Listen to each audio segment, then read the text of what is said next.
Okay, hello, beautiful people. It looks like it's 3 o'clock. And once again, it's time to start Youth Proactive's Youth Goal webinar. Welcome all, and thank you for being with us.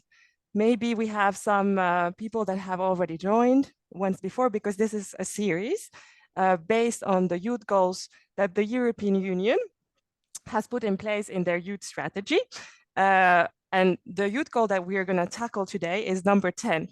Actually, personally, very close to my heart, because it's green Europe and a sustainable future for all of us, which I think is extremely crucial because there's no planet B. My name is Charlotte Taillon, and I'm the advocacy officer here at Youth Proactive. I'll be moderating this session, and I'm extremely happy and honored to tell you that we don't have one expert, but we have two. Paul and Julien from Bioflux. I will give you the stage in a few seconds. Thank you for being with us. And I can't hear you. I can't wait to hear what you have to tell for us today. Few remarks before we start. This session will be recorded, as I'm sure you probably heard a minute ago. And then afterwards, we're gonna put it on the Youth Proactive's YouTube channel. And if you want, you wish, it would be lovely to see your beautiful faces, and you can put your camera on. So we will have a little chat with Paul and Julien, and then beautiful people on the other side of the screen, you will have the possibility to ask questions, comments, whatever is on your mind today on sustainability and our future on this planet. So let's start this session. First of all, my question is, you come from Bioflux. What it is, who are you, what do you do, and what are the initiatives that you have been involved because of the work you do? So please, Paul and Julien, the stage is yours. Thank you so much, Charlotte, and hello, everyone. It's a pleasure to be with you as part of this Proactive Youth series, and thank you for the questions. My name is Julian, and this is Paul, and we are two co-founders of Bioflux, and it's a pleasure to be here, as I said, and we're going to give you a little presentation, very briefly, to just give you a better idea of the activities that we do, who we are as a company, and the types of projects that we've been working on in this field. So without further ado, at Bioflux, we are a consultancy and project development branch, and we focus on something that's known as biochar carbon removal. And biochar carbon removal really focuses on storing carbon dioxide for long periods of time in order to help fight climate change. And we do this through consulting companies and helping them integrate biochar carbon removal into their net zero strategies, as well as developing our own projects in the Global South, where we work with smallholder farmers to not only increase their economic and living income, but also to make their exploitations and their crops more resilient to the effects of climate change. So what is biochar carbon removal and how does it work? Very briefly, so as you may know, during a plant or a tree's life, it goes through a process called photosynthesis, where it absorbs CO2 and it converts it into glucose, into food, into carbon. And this carbon is stored in the structure of the biomass. And when the biomass dies, when the plant dies, this carbon is re-released back into the atmosphere. So what we do is we work with a technology known as pyrolysis, where we're able to capture the biomass before it starts to decompose. And we put it through this process called pyrolysis, which essentially refers to the heating up of the biomass in the absence of oxygen. Now, what this does is that this creates and transforms the biomass into a very, very stable carbon that can no longer be degraded in the future. This means that once the pyrolysis process has finished and biochar is produced, this is the product that we work with, there can no longer be carbon emissions from the biomass. So this has been recognized as a long-term carbon storage technology, as negative emission technology. And the process of pyrolysis also produces renewable heat, renewable energy. And from the application of biochar, we're going to go into this a little bit later, we also are able to generate carbon credits, which is what companies can use into their emission reporting. So once again, quickly, biochar, what is it? Here you have a microscopic photo of biochar on the left, and biochar is composed of up to 90% carbon, and it is able to resist degradation, and so it can be stored in the soils for hundreds to thousands of years. And biochar has many different uses in over 60 different industries, and it has a wide range of environmental benefits. Mostly, the most developed sector for the use of biochar is in the agricultural sector, where it has improved water holding capacity. It also improves nutrient retention. It increases microbial activity. As you can see here on the left, it's full of little holes and spaces for air, and all of these are able to absorb lots of nutrients and provide space for microbial activity. And this results in increased crop yields. So once again, as I mentioned, over 60 applications in many different sectors. So in terms of climate and the environment, biochar is a carbon sequestering tool. So from the production of around 1 ton of biochar, we're able to sequester 3.5 tons of carbon dioxide, as well as produce renewable energy. In the agricultural sector, it is known and is recognized as a sustainable soil amendment. It increases water, nutrient capacity holding, and also agricultural yields. And in the animal sector, it can also be used as feed, actually, to reduce methane emissions, for example, from cows, and also used as bedding. And finally, in the construction sector, it can also be used as a replacement for very polluting materials. And it can also be integrated into materials to actually increase the strength and reduce the weight of materials. So it has many diverse applications. And as a company, we've worked on quite a few different projects all around Europe and also the world.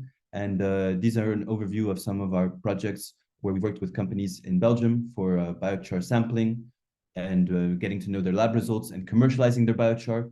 We've also worked on the development of a commercial strategy for different clients, also in terms of market expansion. We've also been involved in quite some due diligence to make sure that biochar projects are robust and that they're ready for investment rounds, and also on a wide range of feasibility studies and working on different novel applications of biochar.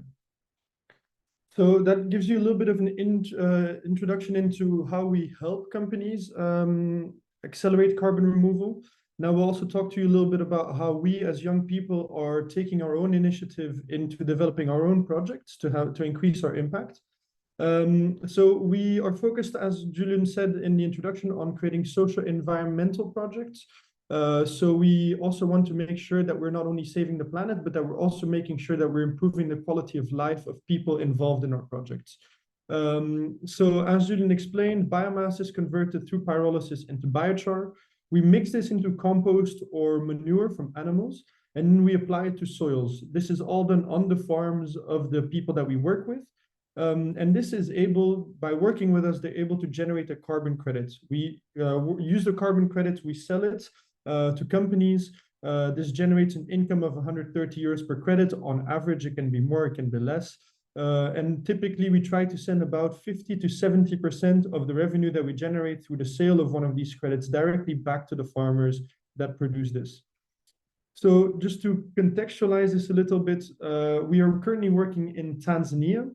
We're working with 91 villages, and we will be essentially removing 18,000 tons of carbon emissions, do carbon removal, the equivalent of 18,000 tons.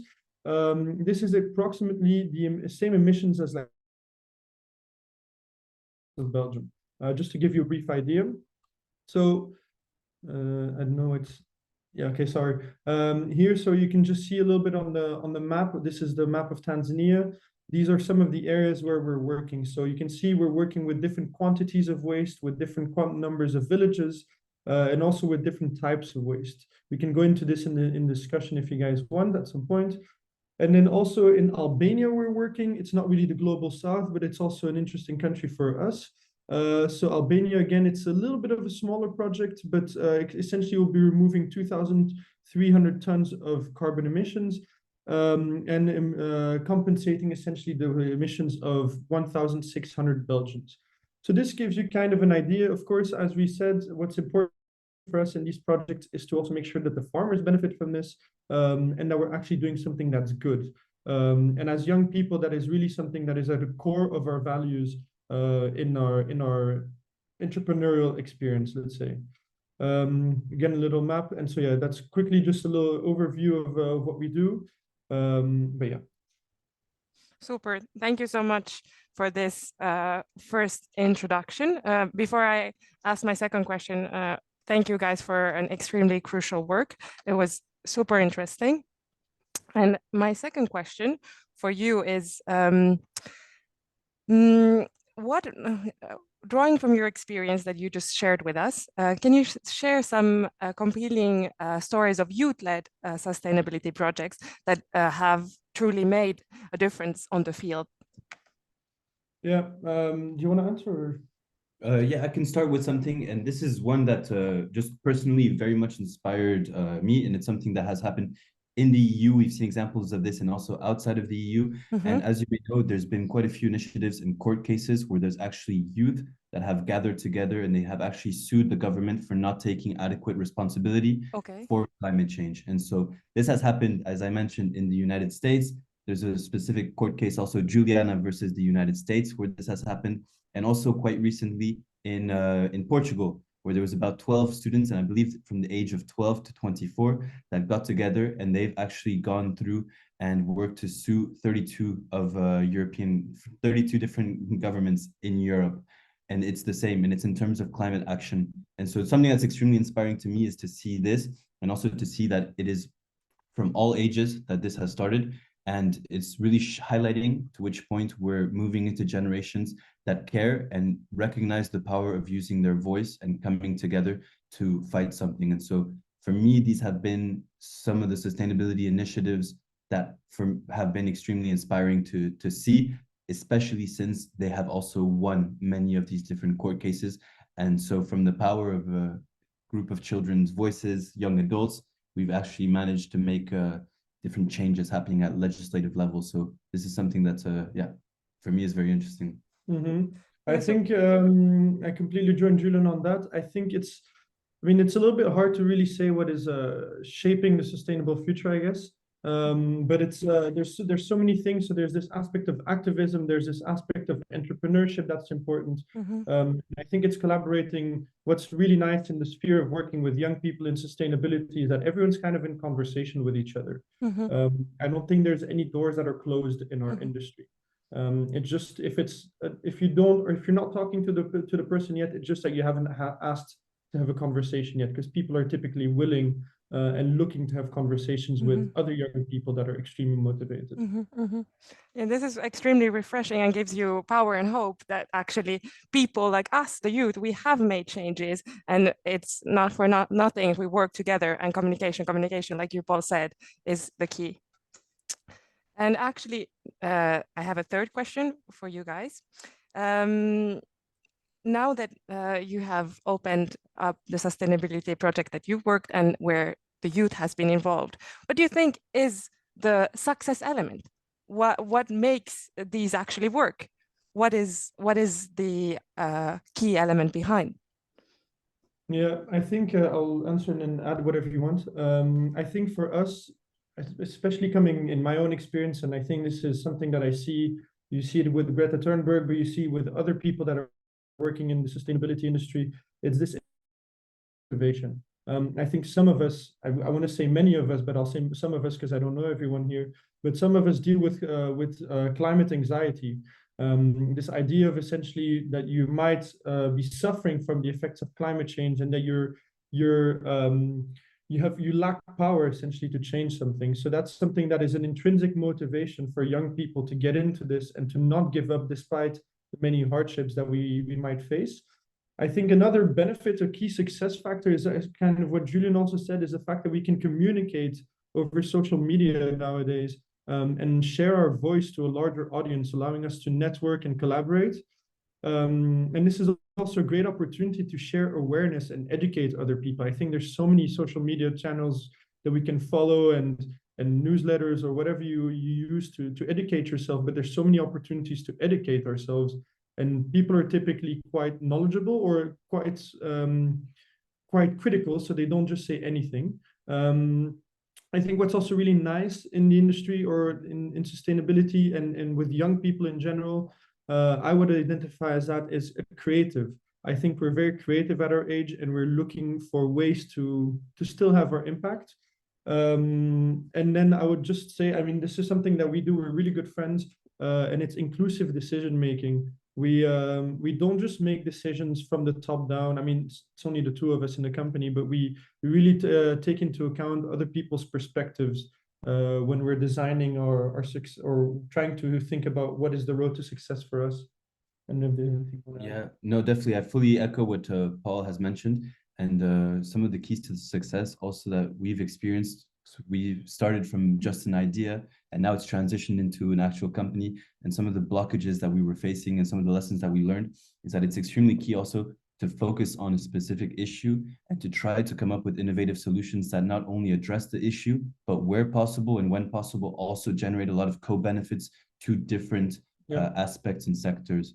And so that's one of the examples. We were really born out of the motivation to fight climate change and to store carbon dioxide for long periods of time. And now some of our projects are essentially going to be generating incomes that are going to be improving the livelihoods of different farmers. And then eventually we want to move towards creating projects that are able to actually build infrastructure. So as to, we're not just focused on carbon removal, but also social inclusion. And so finding solutions that are able to address not only one specific issue, but also have different co-benefits is something that I believe is a key to success, because then you're really able to widen the impact that you have. Mm-hmm.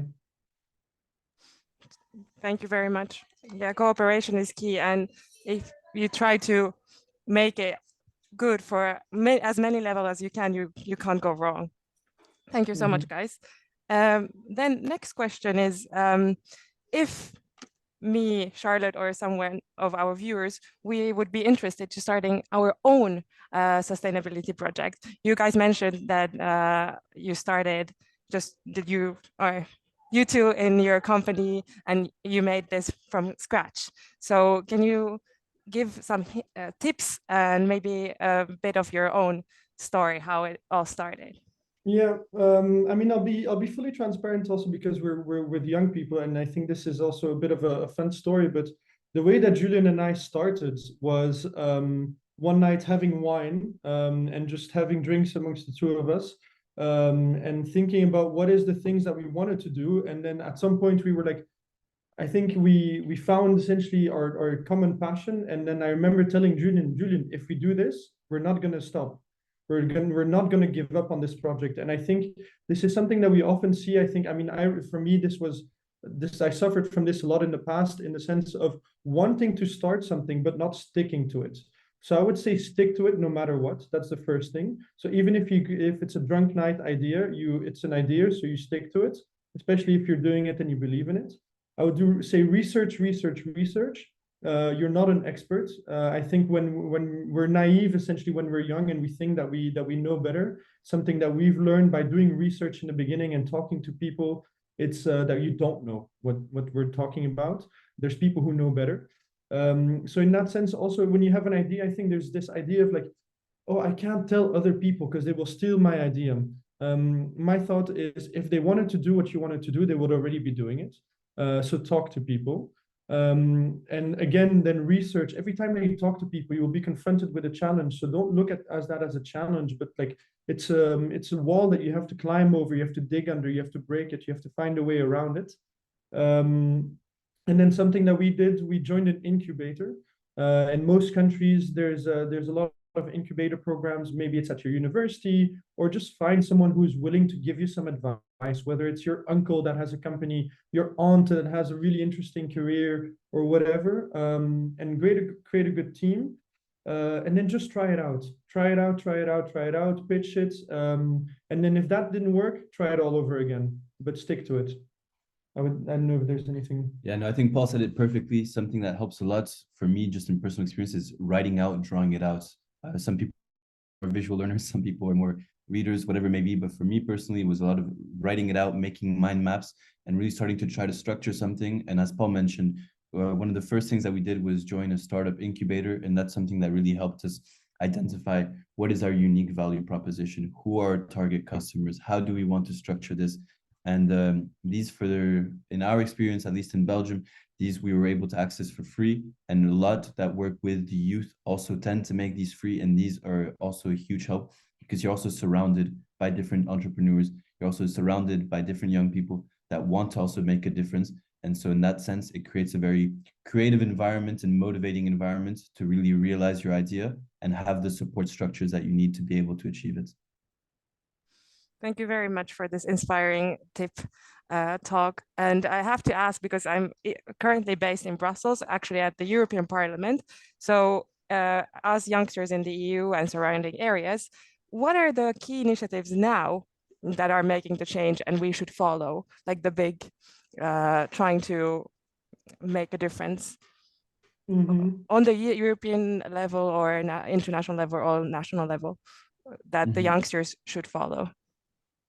Yeah, I mean, for us, one that we see a lot is, and that's spoken quite a bit about, is the Green New Deal, essentially trying to bring in climate principles and adhere. There's also, like, yeah, in my experience, also there's the nature law that was passed recently, and there's also more and more focus on educating the youth and actually creating opportunities for the youth to engage in dialogue. And so this is not strictly an initiative, but I've been able to experience this, is the power that we have to actually reach out to different members of parliament, to reach out to people within the commission, and to strike in dialogue and to start creating exchanges is something that's very important.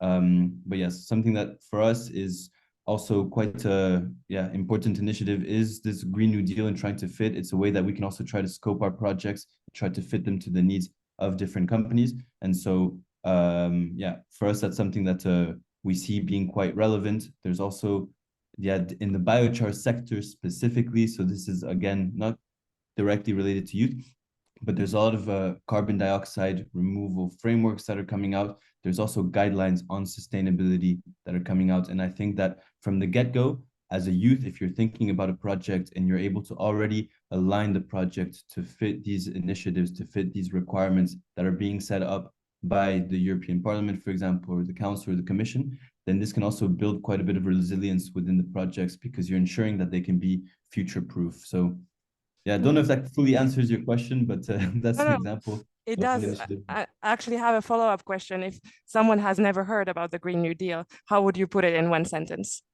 Oof, that's a very good question, and I honestly would not know the answer to it. I just know that there's different elements of it that we try to focus on. One of the elements that we focus on is essentially there's calls for projects that fall, whether it's in renewable energy, and so it's understanding. Not particularly, for me, it's not immediately about the politics of it, but it's also really the impact of it on companies. So what we try to understand is what follows from the Green New Deal, because there's companies, for example, that will offer services based on the Green New Deal and these things. And there's this term called compliance, essentially. So essentially, companies have to follow specific guidelines that are put in. And so what we try to focus on is really understanding how we can ensure that companies are compliant with it. To also, I mean, I don't know the full answer, or I would not be able to summarize it in one sentence. But I would say also, if you are struggling to understand it, knock on someone's door that you think might be able to help you. That's something that I've really learned in the journey with Julian. It's that if you don't know, just ask. And especially as young people, if you're motivated, if you want to do stuff, people will listen to you, because they want young, ambitious people to be part of their journey, and interested people most of all. So there's definitely no stupid questions. That's what I would say. I don't know if you're able to summarize it. Yeah, no, for me, in terms of the Green New Deal, it's a huge framework, very complex, but I would say the aim is to really address climate change while also addressing other pillars of sustainability, such as that social sustainability. So how can we address climate change while also enabling frameworks to create job creations and reduce inequalities? So that kind of goes back to what I was mentioning of trying to find solutions that have these different co-benefits as well. If you can address climate change while also, for example, having a project that's going to be creating jobs or reducing inequality, then these are examples of ways that can fit within such frameworks and directives. Thank you very much. I think now it's time to give the floor to our viewers. So if anyone at home has any comments or questions, you can either open your microphone, or if you want, you can ask it and write it in the chat as you feel comfortable. Hello. Hello. Hello. I don't know if it's Anyone else that want to speak? Go for it. The stage is yours. Okay, so thank you. Well, I'm doing a quick presentation, first of all, and I missed the chance actually to hear your presentation, the three of you guys. Yeah, we can send it if you want. No. I mean, like, I heard the presentation of everything that you, but I mean, like, I don't know, where do you live? If we are from, because I'm from Albania. Okay. Okay. Yeah, no, Yeah, so we live in Belgium, but yeah, we went to Albania in May for 1 month to meet with different farmers. So we're working in the Korça region, mainly in in Korça. mainly in the Korça region. We're also trying in Shkodër, and then in Pogradec. Yeah, I'm from Pogradec. Okay, Okay, perfect. Yeah, so you were at the lake, something like that. You were working we're about that we're in the fields with the farmers. in the fields with the farmers. Okay, so my origin, because I'm married, I'm pregnant, same time, 9 months. Congratulations. Congratulations. Thank you. I'm married and I'm from Pogradec, from the origin, but I'm married and I live in Permet. I don't know if you ever heard Permet, Yeah. that is near Girocastra. And I don't know if you know, but I'm just telling, Leonardo DiCaprio is really interested to protect Vjosa, the river Vjosa in Permet. And actually, I am working as an integration specialist at the municipality of Permet. The problem is, like, I'm talking for Vjosa right now because I live there. Actually, I'm in Tirana because I'm waiting to give birth. But I live in Permet, and I've seen that the river is really, like, the pollution there is, even if it's like protected area, everything is going down.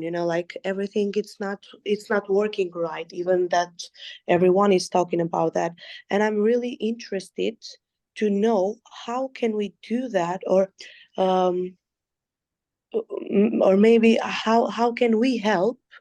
I know that we don't have to throw the rubbish there or everything, but I want to know how can we prevent that, the pollution of the rivers, because right now that I'm living there in the summer, for example, there are many kids that are going there to swim. And that is directly like, I'm sorry for my English, because No, I you're have to good. practice a bit. I hope you understand. If you don't understand something, you just tell me and I will repeat it again. So I was actually, I am worried because in 2 years or in 3 years, my kids are going to play with other kids, to go there to swim, and the pollution is like, the river. It's not good. It's not safe for them to swim. Not to mention for the fishes, for everything that is under the water.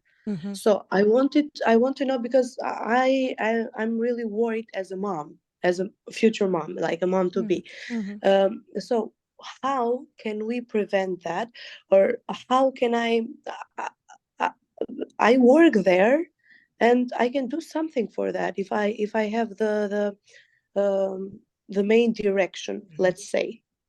So I can even talk with there, because I have the power there to talk with the mayor, maybe, and to prevent something like that, or to ask to the government something that will help. I don't know, but I want to know the direction. How does it work? That's why. Thank you. Thank No, you. thank you for your question, and I can give an idea, and then maybe you can support. For me, yes. So my background is also in environmental science, and we did some classes, for example, in water management. We looked a lot at this and at different frameworks, and I can also send these to you in an email. Something that we were looking at was, especially when talking about driver or pollution as an issue, is really being able to start from identifying the main drivers. So what is the main cause of the pollution? Is it rubbish being thrown in from the side? Is it, for example, an industry that's located nearby that is discharging into the water?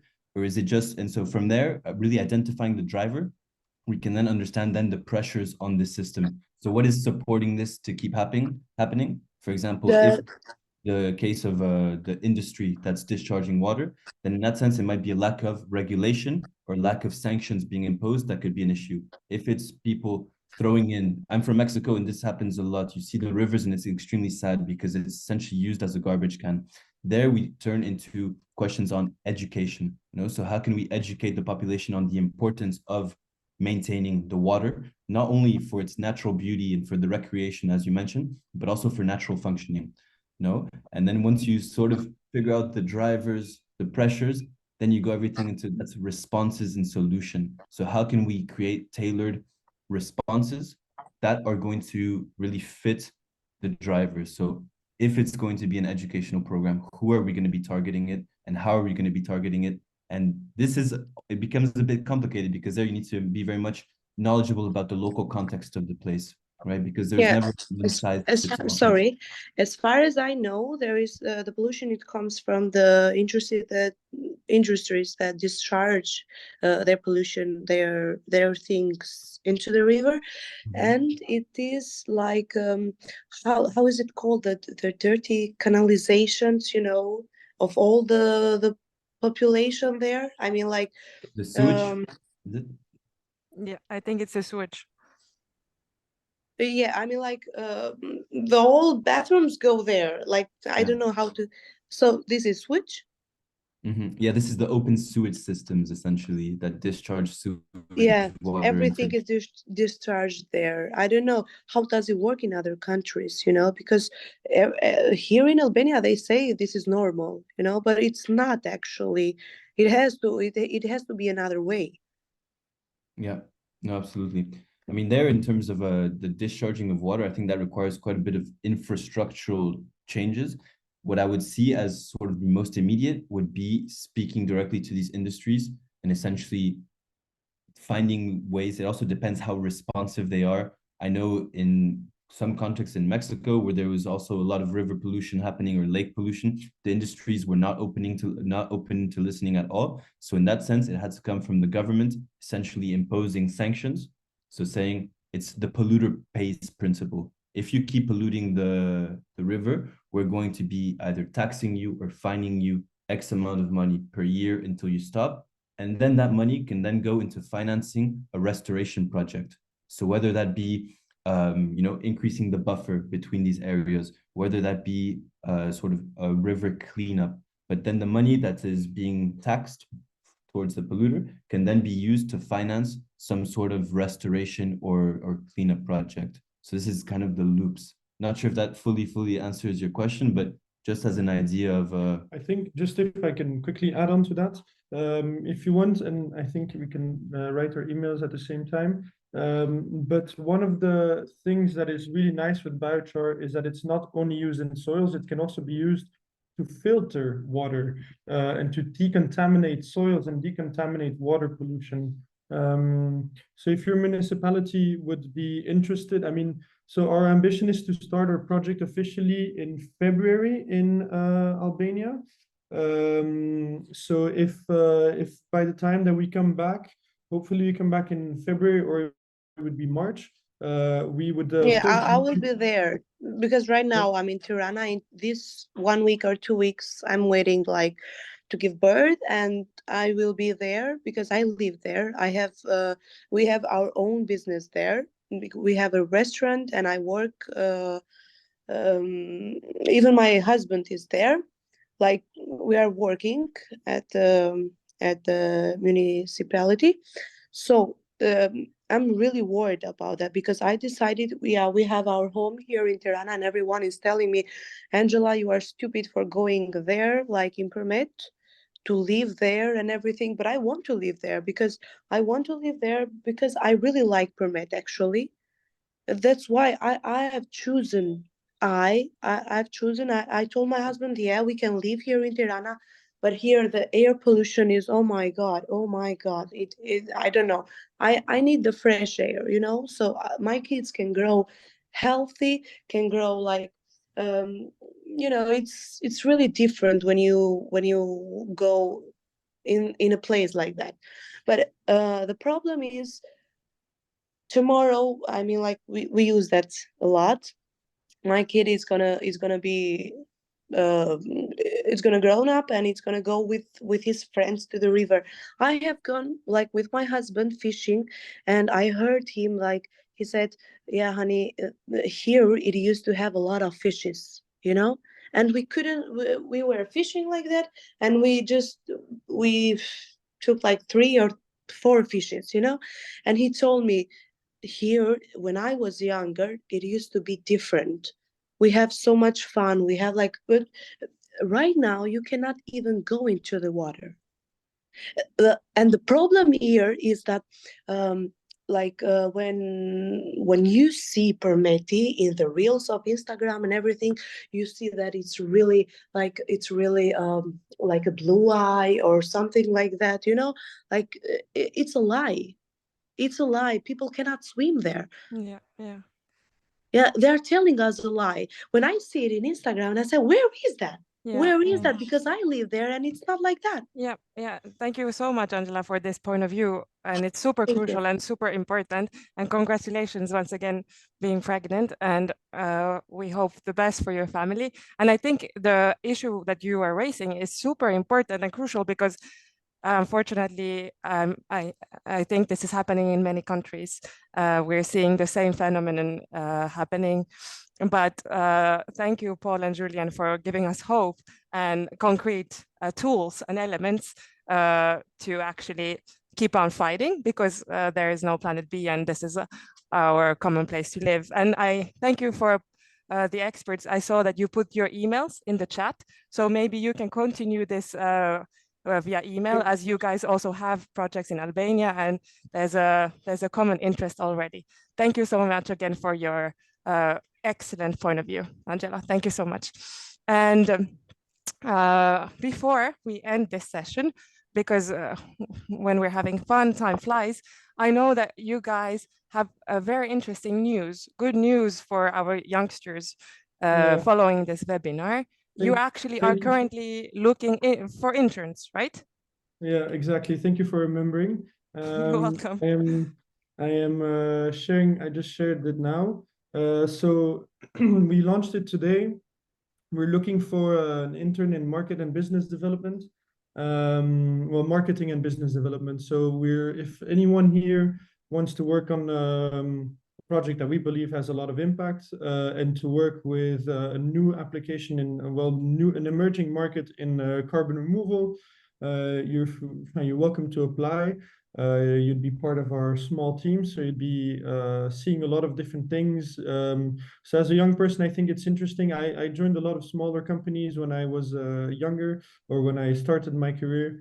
Yeah, I think it was a really interesting experience because you get to do a lot of different things that you maybe wouldn't do by being in a bigger company that only wants you to do one thing. So yeah, applications are open until the 3rd of December.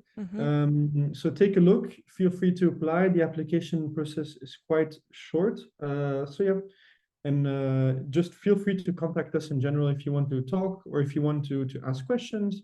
Even if it's not for an internship, if you just want to know something or to learn something or to exchange an idea, we're always open to supporting young people like ourselves. Super. Thank you so much. And I see that before you posted your LinkedIn position, Angela left her email in the chat as well. So all the best for this. Thank you so much. Thank you for raising this crucial subject and all the best for this cooperation.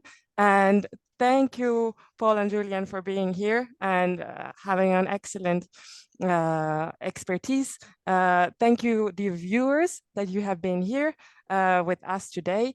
And good news is that the next webinar we have is on the 22nd of November on the gender and youth leadership. So I will send you the details. And thank you so much for joining us today. And I hope you guys that I get to see you very soon. And I hope you have a wonderful Tuesday afternoon. Super. Thank you. Thank you so much. Thank you, Sharon. Bye. Thank you. Bye. Thank you, Charlotte. Thank you very much. Thank you, everybody. Thank you, everyone.